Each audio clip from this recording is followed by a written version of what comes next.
ശ്രീ ടി.സി. സഞ്ജിത്ത് കൂടി ചേരുന്നുണ്ട് ചർച്ചയുടെ ഭാഗമായി. ശ്രീ സഞ്ജിത്ത്, ഈ ചർച്ച മുന്നോട്ട് കൊണ്ടുപോകുമ്പോൾ ഒരു കാര്യം വളരെ കൃത്യമായി പറയട്ടെ. സ്വിഗ്ഗി എന്നത് ഒരു സേവനദാതാക്കൾ അല്ലെങ്കിൽ നിരവധി ആളുകൾക്ക് തൊഴിൽ നൽകുന്ന ഒരു സംവിധാനം കൂടിയാണ്. അവിടെ പിഴവുകളുണ്ടെങ്കിൽ അത് പരിഹരിച്ചു പോവുകയാണ് ചെയ്യപ്പെടേണ്ടത്. അതിനപ്പുറത്ത് ഏതെങ്കിലും ഒരു പക്ഷത്ത് നിന്നുകൊണ്ടല്ല ഈ ചർച്ച മുന്നോട്ട് കൊണ്ടുപോകുന്നത്. അത്തരം തൊഴിലവസരങ്ങൾ സൃഷ്ടിക്കുക തന്നെ വേണം. കാലത്തിനനുസരിച്ച് തൊഴിൽ മേഖലയിൽ കാതലായ മാറ്റങ്ങളും ഉണ്ടാകണം. പക്ഷേ താങ്കൾ ഇതാ ശ്രദ്ധിച്ചു കാണുമല്ലോ, ഈ സംയുക്ത സമരസമിതിയുടെ നേതാവ് പറയുന്നത് ഒരു ഇടതുപക്ഷ സർക്കാർ അധികാരത്തിലിരിക്കുന്ന സംസ്ഥാനത്താണ്. അപ്പോൾ തൊഴിലാളികൾക്ക് വേണ്ടി നിലകൊള്ളുന്ന പ്രസ്ഥാനങ്ങളുള്ള അതിനെ പിന്തുണയ്ക്കുന്ന സർക്കാരുള്ള ഒരു സംവിധാനത്തിലാണ് ലേബർ കമ്മീഷനുടെ ഭാഗത്ത് നിന്ന് വലിയ അനാസ്ഥയുണ്ടാകുന്നത്.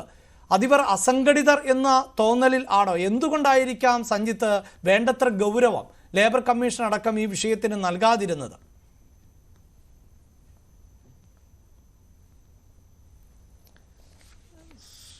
ഓൺലൈൻ ഭക്ഷണ വിതരണ രംഗത്ത് ആദ്യം സമരം ചെയ്തത് കൊച്ചിയിലെ തൊഴിലാളികളായിരുന്നു. അതായത് 1 വർഷം മുമ്പാണ്. 27 ദിവസക്കാലമാണ് ആ പണിമുടക്ക് നടന്നത്. ആ പണിമുടക്കിന് നേതൃത്വം കൊടുത്തത് AITUC ഉൾപ്പെടെയുള്ള പുരോഗമന ട്രേഡ് യൂണിയൻ പ്രസ്ഥാനങ്ങളായിരുന്നു. അന്നും ഇതുപോലെ തന്നെ സംസ്ഥാന ഗവൺമെൻറ് ഇടപെടണം എന്ന വലിയ സമ്മർദ്ദം ഞങ്ങൾ നടത്തി. ഗവൺമെൻറ് അതിൽ ഇടപെട്ടു. ശ്രീമതി വാസുകി IASന്റെ നേതൃത്വത്തിൽ ചർച്ച നടത്തി. പക്ഷേ ചർച്ച നടത്തി ധാരണയുണ്ടാകാൻ പോകുന്നു എന്ന ഫീല് നൽകി എന്നതല്ലാതെ മാനേജ്മെൻറ്റുകൾ ആ ചർച്ചയുമായി സഹകരിച്ചില്ല. മാനേജ്മെൻറ്റുകൾ ആ പൊതുവിലുണ്ടായ ധാരണയിൽ നിന്ന് പിന്നോട്ട് പോയി എന്നതാണ് ചരിത്രം. അതിന് കാരണം നിലവിലെ നിയമങ്ങൾ ഈ ഓൺലൈൻ പ്ലാറ്റ്ഫോം രംഗത്ത് പ്രവർത്തിക്കുന്ന കമ്പനികളെ നിയന്ത്രിക്കുന്നതിന് പര്യാപ്തമല്ല. നിലവിലെ തൊഴിൽ നിയമങ്ങളിൽ നമ്മൾ ഈ ഓൺലൈൻ പ്ലാറ്റ്ഫോം രംഗത്ത് പണിയെടുക്കുന്ന തൊഴിലാളികൾ വരുന്നില്ല എന്നതാണ് യാഥാർത്ഥ്യം. അതുകൊണ്ടാണ് AITUC ഉൾപ്പെടെയുള്ള ട്രേഡ് യൂണിയൻ പ്രസ്ഥാനങ്ങൾ ആവശ്യപ്പെടുന്നത് ഇതിന് സമഗ്രമായ നിയമനിർമ്മാണം വേണം. ഇതിൽ ഏറ്റവും കാതലായ പ്രശ്നം ഇവരുടെ ശമ്പള പരിഷ്കരണത്തെ സംബന്ധിച്ചാണ്. ശമ്പള പരിഷ്കരണത്തെ സംബന്ധിച്ച് ഒരു സംവിധാനം മാനേജ്മെൻറ്റും തൊഴിലാളി സംഘടനകളും ചേർന്ന് നടത്തുന്നതിനൊരു പ്ലാറ്റ്ഫോം ഇല്ല. അതിന് തൊഴിൽ വകുപ്പിന് എൻഡോസ് ചെയ്യാൻ കഴിയുന്നില്ല. ഇതാണ് യഥാർത്ഥ പ്രശ്നം. ഇവിടെയാണ് ഇടതുപക്ഷ ജനാധിപത്യ മുന്നണിയുടെ ഗവൺമെൻറ്റിൻ്റെ സവിശേഷമായ ഇടപെടൽ കാണാൻ കഴിയുക. ആ സമരത്തിനൊടുവിൽ ഒരു ഘട്ടത്തിൽ സംസ്ഥാന ഗവൺമെൻറ് ഈ രംഗത്ത് നിയമനിർമ്മാണത്തിന് തയ്യാറായിരിക്കുകയാണ്. ആ നിയമനിർമ്മാണത്തെ സംബന്ധിച്ചുള്ള കരട് പ്രസിദ്ധീകരിച്ചു കഴിഞ്ഞു. ഓൺലൈൻ പ്ലാറ്റ്ഫോം രംഗത്ത് അത് ഫുഡ് ഡെലിവറി മാത്രമല്ല, വാഹനം ഓടിക്കുന്നവർ, മറ്റ് കാർഗോ മേഖലയിൽ വർക്ക് ചെയ്യുന്നവർ, മെഡിസിൻ വിതരണക്കാർ, പിന്നെ ഡ്രൈവേഴ്സ്, ഇവരെല്ലാം ഗിഗ് വർക്കേഴ്സിനെ ആകെ ഉൾക്കൊള്ളിച്ചുകൊണ്ട് അതിൻ്റെ രജിസ്ട്രേഷനും അതിൻ്റെ വെൽഫെയറും സാധ്യമാക്കുന്നതിന് വേണ്ടി കേരള നിയമസഭ ഒരു നിയമം പാസ്സാക്കുന്നതിന് ഗവൺമെൻറ് ഇനിഷ്യേറ്റീവ് എടുത്തിരിക്കുകയാണ്. അതുകൊണ്ട് ഇടതുപക്ഷ ജനാധിപത്യ മുന്നണിയുടെ ഗവൺമെൻറ് ഈ മാനേജ്മെൻറ്റുകൾക്ക് മുന്നിൽ വഴങ്ങുന്നു എന്നല്ല അർത്ഥം, അവരെ നിയന്ത്രിക്കാനുള്ള ഇച്ഛാശക്തി കാണിക്കുന്നു എന്നാണ് അർത്ഥം. അത് എത്രയും പെട്ടെന്ന് നടപ്പിലാക്കണമെന്ന് AITUC ആവശ്യപ്പെടുകയാണ്. നിലവിലെ നിയമങ്ങൾക്കകത്ത് നിന്നുകൊണ്ട് ഈ മാനേജ്മെന്റുകളെ നിയന്ത്രിക്കുക സാധ്യമല്ല എന്നതാണ് യാഥാർത്ഥ്യം. അവിടെയാണ് സഞ്ജിത്ത് സംശയം ഉണ്ടാകുന്നത്. ഈ തൊഴിൽ നിയമങ്ങൾ എന്നത് ഒരു സംസ്ഥാനത്തിന് മാത്രം ബാധകമാകുന്ന ഒന്നല്ലല്ലോ, അത് രാജ്യവ്യാപകമായി ബാധകമാകുന്ന ഒന്നാണ്. അപ്പോൾ ഇത്തരം വിഷയങ്ങൾ ഇതിപ്പോൾ പാർലമെന്റ് അടക്കം നടന്നുകൊണ്ടിരിക്കുന്ന ഒരു സമയമാണ്. നമ്മുടെ MP-മാർക്ക് വേണമെങ്കിലും ഇത്തരം വിഷയങ്ങളൊക്കെ ഉന്നയിക്കാം. അങ്ങനെ ഒരു നിയമനിർമ്മാണത്തിലൂടെ സംസ്ഥാന സർക്കാരിന് പരിഹരിക്കാൻ പറ്റുന്ന ഒരു വിഷയമാണ് ഇത് എന്നുകൂടി ഇവർക്ക് പ്രതീക്ഷ നൽകേണ്ടതുണ്ടോ?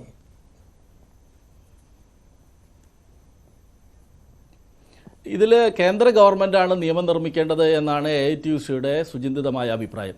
എന്നാൽ കേന്ദ്ര ഗവൺമെൻറ്റിൻ്റെ നയങ്ങൾ ഇത്തരം കോർപ്പറേറ്റുകൾക്ക് അനുകൂലമാണ്, തൊഴിലാളികൾക്ക് വിരുദ്ധവുമാണ് എന്നതാണ് യാഥാർത്ഥ്യം. ഇത് ബഹുമാനപ്പെട്ട സഖാവ് ബിനോയ് വിശ്വം തന്നെ, അതുപോലെ തന്നെ ഇടതുപക്ഷത്തിൻ്റെ MP-മാർ തന്നെ പല ഘട്ടങ്ങളിലും പാർലമെൻറ്റിനകത്ത്, രാജ്യസഭയ്ക്കകത്തും ലോക്സഭയ്ക്കകത്തും എല്ലാം ഉന്നയിച്ചിട്ടുള്ള പ്രധാനപ്പെട്ട പ്രശ്നമാണ്. അതിൽ കേന്ദ്ര ഗവൺമെൻറ് പറയുന്നത് നിങ്ങൾ സംസ്ഥാന ഗവൺമെൻറ്റുകൾ നിയമം നിർമ്മിക്കുമെന്നാണ്. ആ സംസ്ഥാന ഗവൺമെൻറ്റുകൾ നിയമം നിർമ്മിക്കൂ എന്ന് എൻഡോസ് ചെയ്യുമ്പോൾ 2 സംസ്ഥാനങ്ങൾ നിലവിൽ നിയമം നിർമ്മിച്ചു, രാജസ്ഥാനും കർണാടകയുമാണത്. അതിൻ്റെ ചുവട് പിടിച്ചുകൊണ്ടാണ് കേരളത്തിൽ കേന്ദ്ര ഗവൺമെൻറ്റിൽ നിന്ന് നീതി ലഭിക്കുന്നില്ല തൊഴിലാളികൾക്ക് എന്ന ഘട്ടത്തിലാണ് ഇടതുപക്ഷ ജനാധിപത്യ മുന്നണി ഒരു നിയമ നിർമ്മാണത്തിന് വേണ്ടിയുള്ള പരിശ്രമം നടത്തുന്നത്. അതവിടെ നിൽക്കട്ടെ. ഇവിടുത്തെ കാതലായ പ്രശ്നം എന്താ? ഇവിടെ പ്രശ്നം സേവന വേതന വ്യവസ്ഥകൾ കാലോചിതമായി പരിഷ്കരിക്കുന്നില്ല. ഇപ്പോൾ എറണാകുളത്തെ സാഹചര്യമല്ല തിരുവനന്തപുരത്തെ സാഹചര്യമല്ല കോഴിക്കോടത്തേക്ക്. ഇപ്പോൾ എനിക്ക് മുന്നേ സംസാരിച്ച ഗിരീഷ് ഇവിടെ സൂചിപ്പിച്ചതുപോലെ പല പാക്കേജുകളാണ് ഇവർ നടപ്പിലാക്കുന്നത്.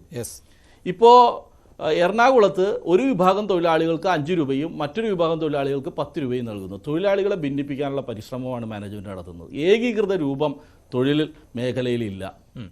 ഇപ്പോൾ പഴയ സ്കീമിൽ ജോലി ചെയ്തിരുന്ന ഒരു തൊഴിലാളി ജീവനക്കാരൻ അയാൾ 4 കിലോമീറ്റർ സഞ്ചരിക്കുമ്പോൾ 20 രൂപ ലഭിക്കുമായിരുന്നു എന്ന് പറഞ്ഞാൽ 1 കിലോമീറ്റർ സഞ്ചരിക്കുമ്പോൾ 5 രൂപ ലഭിക്കുന്നു.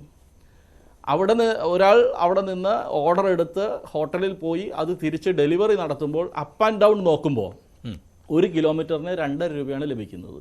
ശരി. നിലവിലെ പെട്രോളിൻ്റെ ശരാശരി കണക്ക് പരിശോധിക്കുമ്പോൾ 75 പൈസ 1 കിലോമീറ്റർ സഞ്ചരിക്കുന്നതിന് വേണ്ടി വരുന്നു. മറ്റ് ചിലവുകൾ കഴിഞ്ഞാൽ കിട്ടുന്നത് 6 രൂപ 75 പൈസ മാത്രമാണ്. ഒരു ഓർഡർ ഡെലിവർ ചെയ്യുമ്പോൾ ഒരു തൊഴിലാളിക്ക് ലഭിക്കുന്നത് 6 രൂപ 75 പൈസ മാത്രമാണ്. അവൻ്റെ അധ്വാനം, അവൻ്റെ വണ്ടി, അവൻ്റെ പെട്രോള്, അവൻ്റെ മാനവവിഭവശേഷി ഇതെല്ലാം വിനിയോഗിക്കപ്പെടുകയാണ്. പക്ഷേ മനുഷ്യത്വരഹിതമായ സമീപനം സ്വീകരിക്കുന്നു. മറ്റൊരു തൊഴിലാളികൾക്ക് 10 രൂപ കൊടുക്കുകയാണ്. അത് തൊഴിലാളികളെ ഭിന്നിപ്പിക്കാനുള്ള പരിശ്രമമാണ്. അവരെ പുതിയൊരു സ്കീമിൽ പെടുത്തുന്നു.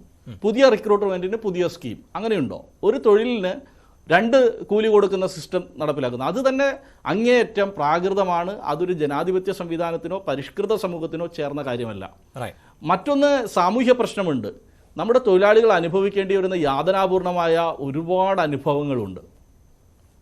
അവർ ഓർഡർ എടുത്ത് അത് നടപ്പിലാക്കുമ്പോൾ ഇൻസെൻറ്റീവ് എന്ന വാഗ്ദാനമാണ് മാനേജ്മെൻറ്റ് മുന്നോട്ട് വെക്കുന്നത്. ഇവിടെ മഹേഷും അതുപോലെ ഗിരീഷും സൂചിപ്പിച്ചു ഇൻസെൻറ്റീവിൻ്റെ പൊള്ളത്തരങ്ങളെക്കുറിച്ച്. ഞാൻ അതിലേക്ക് കടക്കുന്നില്ല. പക്ഷേ ഇൻസെൻറ്റീവ് എന്ന് പറയുന്ന ഒരു തട്ടിപ്പാണ്. ഇതിൻ്റെ മുഴുവൻ കൺട്രോൾ ഇരിക്കുന്നത്, ഇതിൻ്റെ സാങ്കേതിക വിദ്യ മുഴുവൻ ഉപയോഗിച്ചുകൊണ്ട് ഇൻസെൻറ്റീവിലെ അടുത്തേക്ക് ജോലി എത്തുമ്പോൾ എന്ന് പറഞ്ഞാൽ 600 രൂപയാണെങ്കിൽ 550 രൂപയുടെ ഓർഡർ പ്ലേസ് ചെയ്ത് കഴിയുമ്പോൾ സ്വാഭാവികമായും പിന്നെ തൊഴിലാളിക്ക് ഓട്ടം ലഭിക്കുന്നില്ല. ഇത് കൺട്രോൾ ചെയ്യുന്നത് മാനേജ്മെൻറ്റാണ്. അപ്പോൾ ഫലത്തിൽ കാത്തുനിന്ന് മണിക്കൂറുകൾ 18ഉം 19ഉം മണിക്കൂർ ജോലി ചെയ്യുന്ന ഒരു തൊഴിലാളിക്ക് ന്യായമായ വേതനം കൊടുക്കുന്ന കാര്യത്തിൽ അങ്ങേയറ്റം ജനാധിപത്യ വിരുദ്ധമായ ഒരു സമീപനം, മനുഷ്യത്വരഹിതമായ സമീപനം സ്വീകരിക്കുന്നു. ഇവർക്ക് വിശ്രമിക്കാൻ ഒരു സ്ഥലമില്ല. ചെറിയ സമയത്തിനുള്ളിൽ ഓർഡർ കൊടുത്ത് അടുത്ത ഓർഡർ പിടിച്ച് ഇൻസെൻറ്റീവിന് വേണ്ടി പരിശ്രമിക്കുമ്പോൾ ഉണ്ടാകുന്ന അപകടങ്ങൾ നിസ്സാരമല്ല. 3 മരണങ്ങൾ കൊച്ചി നഗരത്തിലുണ്ടായി. അവരുടെ ഇൻഷുറൻസ് പരിരക്ഷയില്ല. അപ്പോൾ തൊഴിൽ സുരക്ഷിതത്വമില്ല. ഇങ്ങനെ നിരവധിയായ ഫ്ലാറ്റുകളിലേക്ക് പോകുന്നു തൊഴിലാളികൾ. അവിടെ 2ാം തരം പൗരന്മാരെ പോലെ കാണുന്നു എന്നുള്ളതിൻ്റെ അനുഭവങ്ങൾ ഉണ്ടാകുന്നു. സ്ത്രീ തൊഴിലാളികൾക്കടക്കം സുരക്ഷിതത്വമില്ല, പരാതി പറയാൻ സംവിധാനങ്ങളില്ല. അപ്പോൾ ഇതിനെല്ലാം അഡ്രസ്സ് ചെയ്യണമെങ്കിൽ സമഗ്രമായ നിയമനിർമ്മാണം ഈ മേഖലയിൽ വേണം. അതിന് കേന്ദ്ര ഗവൺമെൻറ്റാണ് നേതൃത്വം കൊടുക്കേണ്ടത് എന്നതാണ് AITUCയുടെ സുചിന്തിതമായ അഭിപ്രായം. പക്ഷേ കേന്ദ്ര ഗവൺമെൻറ് അത്തരമൊരു ഇനിഷ്യേറ്റീവ് എടുക്കാത്തൊരു ഘട്ടത്തിൽ നിങ്ങൾ സംസ്ഥാനങ്ങൾ ഇത് ചെയ്യൂ എന്ന് കേന്ദ്ര ഗവൺമെൻറ് പറയുമ്പോൾ ഇന്ത്യക്ക് തന്നെ മാതൃകയാക്കാൻ കഴിയുന്ന ഒരു നിയമനിർമ്മാണത്തിന് ഇടതുപക്ഷ ജനാധിപത്യ മുന്നണിയുടെ സർക്കാർ ശ്രമിക്കുകയാണ്. അത് പൂർത്തീകരിക്കപ്പെട്ടുകൊണ്ട് നമുക്ക് ഈ പ്രശ്നങ്ങൾ പരിഹരിക്കപ്പെടാൻ കഴിയണം. പ്രതീക്ഷയോടെ കാണുകയാണ്. തീർച്ചയായും അത് സ്വാഗതം ചെയ്യപ്പെടേണ്ടതാണ്. അത് പ്രതീക്ഷ നൽകുന്ന ഒന്നാണ്. ഒരു നിമിഷം കൊണ്ടല്ല. അപ്പൊ അതുകൊണ്ട് ഗവൺമെന്റ് എടുക്കുന്നതോ അല്ലെങ്കിൽ ഒരു ലേബർ കമ്മീഷണറുടെ അഭിലാഷ് ഒരു കാര്യം കൂടി, ലേബർ കമ്മീഷണറുടെ മുന്നിൽ നിൽക്കുന്ന ഒരു വിഷയം അത് നിയമത്തിന്റെ പരിരക്ഷയ്ക്കകത്ത് നിന്നുകൊണ്ട് പരിരക്ഷിക്കുക എന്നതിനപ്പുറത്ത് കേരളത്തിന്റെ ഒരു സാമൂഹ്യ ഘടനയുണ്ട്, കേരളത്തിലൊരു പൊതു സൊസൈറ്റി ഉണ്ട്, തീർച്ചയായും പൊതുസമൂഹമുണ്ട്. ആ സമൂഹത്തിന്റെ സമ്മർദ്ദത്തിന് മുന്നിൽ ഏത് മാനേജ്മെന്റിനും മുട്ടുമടക്കേണ്ടി വരും എന്നതാണ് കേരളത്തിന്റെ സമര ചരിത്രം. അത് സുഗി മാനേജ്മെന്റ് മറന്നുപോകുന്നു എന്നിടത്താണ് തൊഴിലാളിക്ക് സമരം ചെയ്യേണ്ടി വരുന്നത്. തൊഴിലാളി രാവിലെ സമരത്തിന് ഇറങ്ങുക എന്ന് തീരുമാനിച്ചിറങ്ങുന്നതല്ല. ഏതെങ്കിലും രാഷ്ട്രീയ